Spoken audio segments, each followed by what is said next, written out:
Greetings everyone, this is Manisha. I welcome you all in my 7th video of Introduction to Programming Language C. Today's topic is relational operators.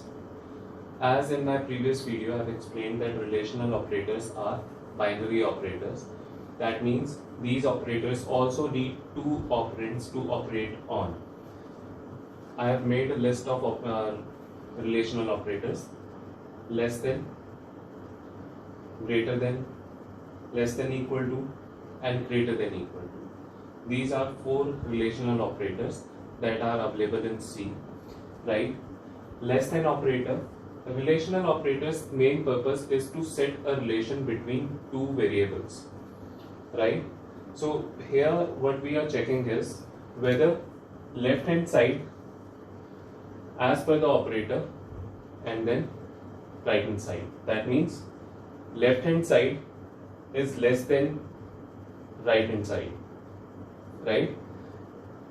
Okay, same here, greater than, whether left hand side is greater than right hand side. Again, less than equal to and greater than equal to. Now let us see what results will be coming if your operator is less than, right? A is less than B if suppose we are checking this, and these are the values which are given for the variables. If suppose A is 10 and B is 20, then actually what are we checking? 10 is less than 20. So this statement will give us the value true. 10 is less than 5 will be false, and then 10 is less than 10. 10, we are comparing 10 with itself, then it is again going to give you false because 10 is not less than 10, right? Greater than sign, if we check A is greater than B, and where A's value is 10 and B's value is 5, so 10 is greater than 5, true. 10 is greater than 20, it will give you false, and 10 is greater than 10 will give you false, right? These are the values that you will be getting out of these two operators given the values of your operands, right? Now suppose we add less than equal to. Now when our operator was only less than, then we were getting 2 false and 1 true result. If we add equal to, right, that means what are we checking? A is less than equal to B, right? Then in that case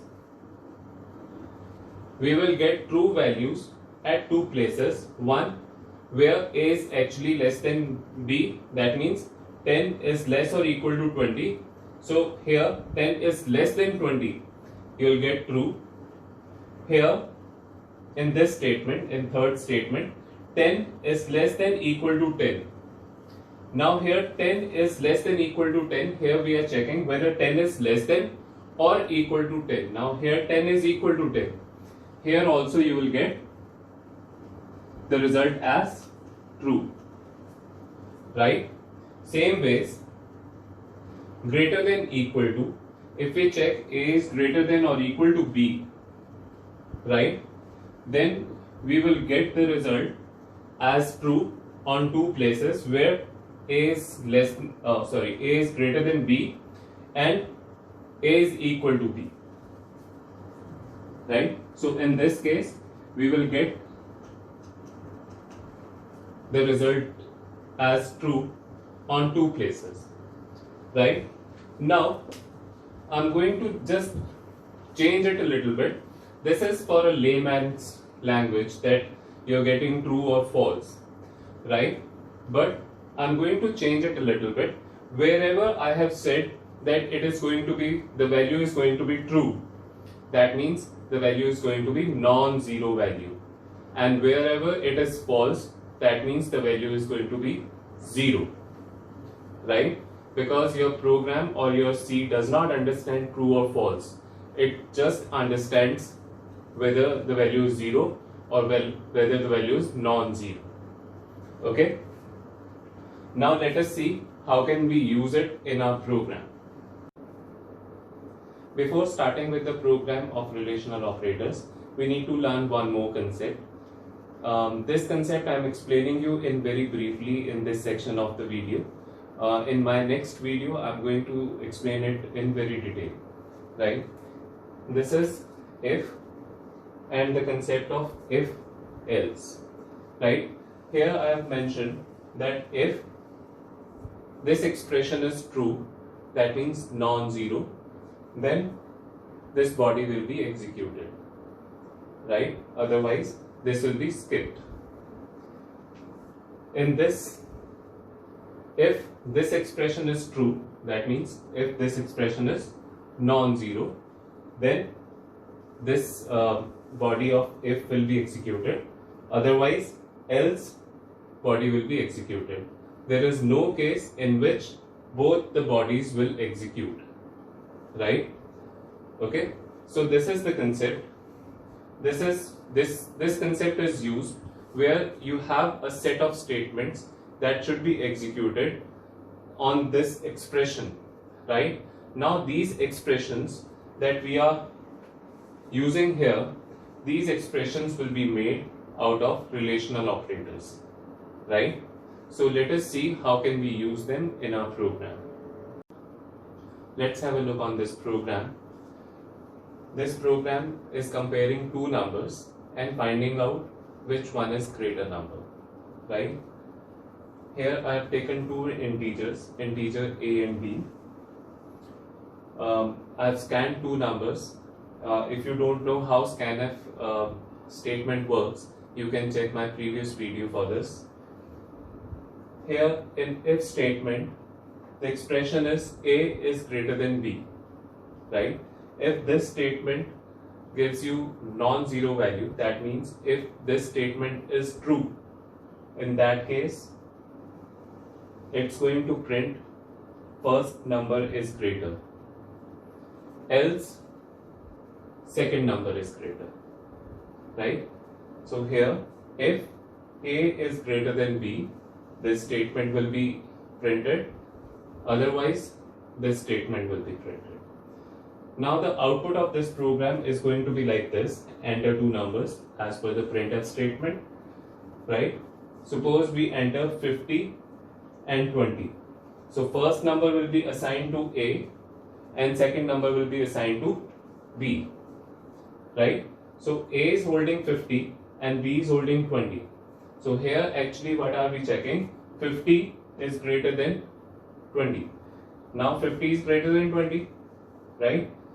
In that case, this statement is true. Right? Will return you non-zero value. In that case, if part will be executed and it will show you the answer as first number is greater. Right? Suppose the values which are passed are 10 and 20. Right? So A will be passed to 10 will be passed to A and 20 will be passed to B. So here what are we checking? 10 is greater than 20. So this statement becomes false. In this case, else will be executed and you will have the result here as second number is greater. Right? Now let's check the third scenario also. In case we enter both numbers as equal, suppose we enter 10 and 10. So both the numbers will be holding that 10. Right? So here what are we checking? 10 is greater than 10, which becomes false. In this case also, else statement will be executed. Right? And you will have the answer as second number is greater. Right? Now this is for a programmer to